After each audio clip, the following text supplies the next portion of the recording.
doke. A video regarding the filter or the pump operation on the CFR. Okay, I'm sure a lot of us have these machines. So, if you would, let's look at this tag. Let's look at this tag.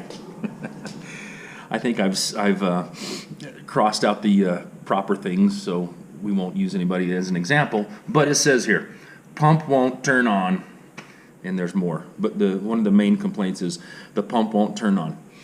Okay, so first for the pump to turn on,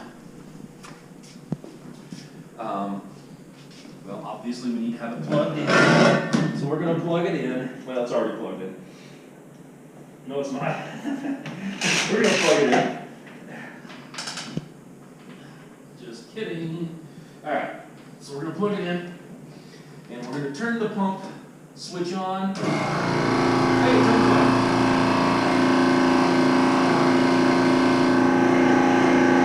You got to lift up the float. Okay, let's just keep rolling with it. Not only do you have to plug it in, you have to plug this in as well. Yeah, we know what we're doing. All right, let's try that again. Turn the pump on. I think it works. All right. What needs to happen for the pump to work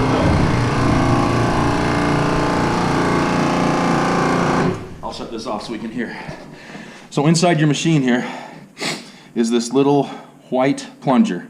See, I'm able to push it down, or I'm able to let it back up, and it floats. And it only floats when there's water in there. Let's try this again. I'm going to turn it on, and then I'm going to raise this up and down, and you'll see that the pump turns on and off according to how I raise or lower this little float. Okay, so I just turned it on. The float is up. The float is raised up. So I'm going to turn it on, and it works. And now I'm going to push this little plunger down, and it stops. So you let it float to the top. Can you see for sure? I just want to make sure. You let it float to the top, and it turns on.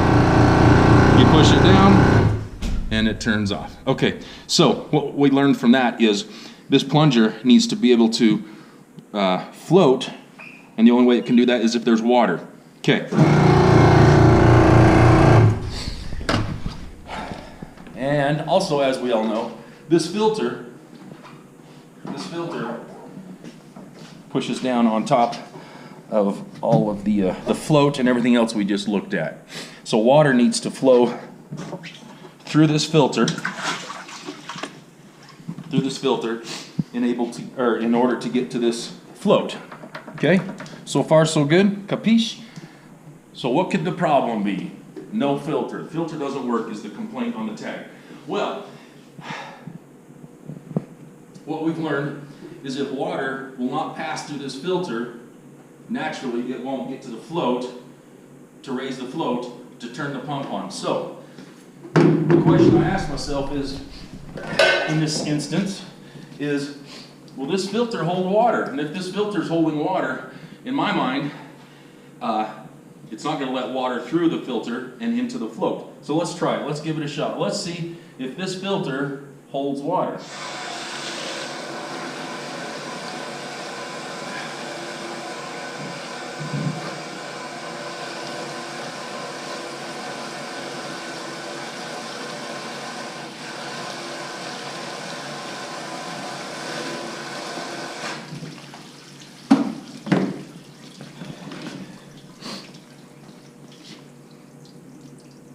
So it holds water.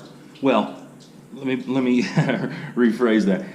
It doesn't completely hold water, but we were able to fill it all the way up to the top, and it held water for a while.